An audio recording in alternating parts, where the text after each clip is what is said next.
Assalamualaikum warahmatullahi wabarakatuh. Salam kemanusiaan.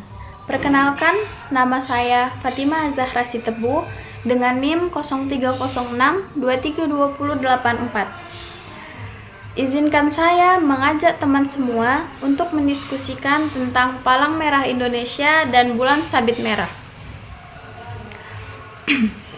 Pada tanggal 24 Juni 1859 di kota Solferino, Italia Utara, pasukan Prancis dan Italia melawan pasukan Australia dalam pertempuran mengerikan. 40.000 orang menjadi korban pertempuran tersebut, kurangnya medis untuk menangani korban pertempuran. Henry Dunant memiliki ide untuk membentuk sebuah organisasi perkumpulan sukarelawan internasional yang dapat menolong prajurit yang cedera di medan perang. Pada tanggal 1863 di Jenawa, dibentuklah Komite 5 terdiri dari 4 orang, Gustave Mounier, Dr. Louis, Theodore Monner, dan Jenderal Guillaume. Seiring perkembangan, pada tanggal 17 Februari 1863, Komite 5 berganti nama menjadi Komite Tetap Internasional. Kemudian, pada tanggal 1863, Komite melangsungkan Konferensi Internasional 1 di Jenawa dan berhasil mengganti nama menjadi Komite Internasional Palang Merah atau ICRC.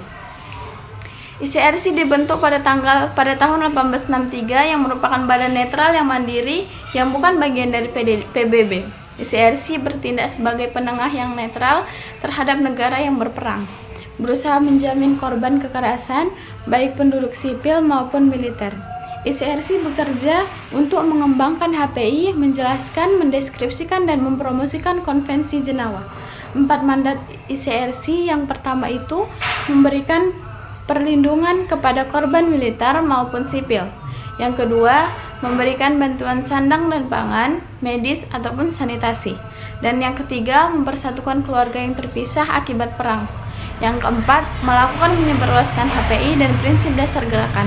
Yang kedua ada FCRC atau lebih dikenal dengan Federasi Internasional, sebelumnya bernama Liga Palang Merah.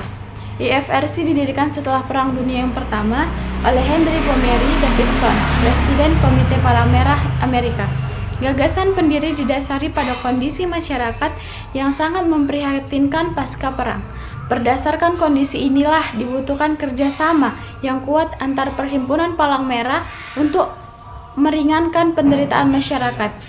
Henry Davidson kemudian mengusulkan pada Konferensi Internasional Medis yang dilangsungkan pada April di Prancis untuk memfederasikan Perhimpunan Palang Merah dari berbagai negara menjadi sebuah organisasi setara dengan Liga Bangsa-Bangsa dalam peperangan dunia untuk memperbaiki kesehatan, mencegah penyakit, dan mengurangi penderitaan secara formal. Pada 5 Mei 1999, Liga Perhimpunan Palang Merah kemudian dibentuk.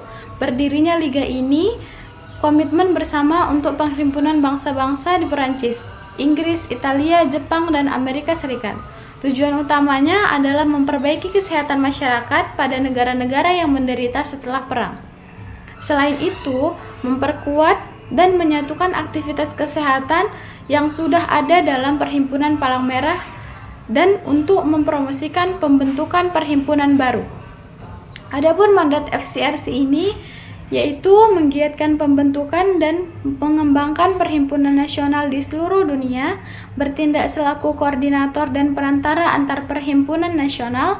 Yang ketiga, memberikan saran dan membantu perhimpunan nasional dalam koordinasi bantuan internasional untuk korban bencana alam dan pengungsi di luar daerah pertikaian. Dan yang keempat, membantu program pengembangan kesiagapan bantuan bencana alam dari perhimpunan nasional. Yang kelima, mengkoordinasi dan menggiatkan pertukaran gagasan kemanusiaan, membantu program penyebarluasan HPI dan prinsip dasar gerakan. Adapun 7 prinsip dari PMI, yang pertama kemanusiaan, kesamaan, kenetralan, kemandirian, kesukarelaan, kesatuan, dan kesemestaan. Dan lambang PMI itu lambang Gerakan Palang Merah dan Bulan Sabit Merah Internasional. Lambang Palang Merah dan Bulan Sabit Merah memiliki beberapa fungsi, di antaranya sebagai tanda perlindungan, sebagai tanda pengenalan, menunjukkan kenetralan, menunjukkan bahwa seseorang itu atau benda terkait dengan Gerakan Palang Merah dan Bulan Sabit Internasional. Lambang-lambang tersebut diakui secara internasional berdasarkan Konvensi Jenewa dan protokol tambahannya. Konvensi Jenewa merupakan perjanjian internasional yang mengatur aturan terpenting untuk membatasi kebiadaban perang. Sekian presentasi saya untuk mengajak teman-teman semua mendiskusikan tentang Palang Merah Indonesia. Assalamualaikum warahmatullahi wabarakatuh. Salam kemanusiaan.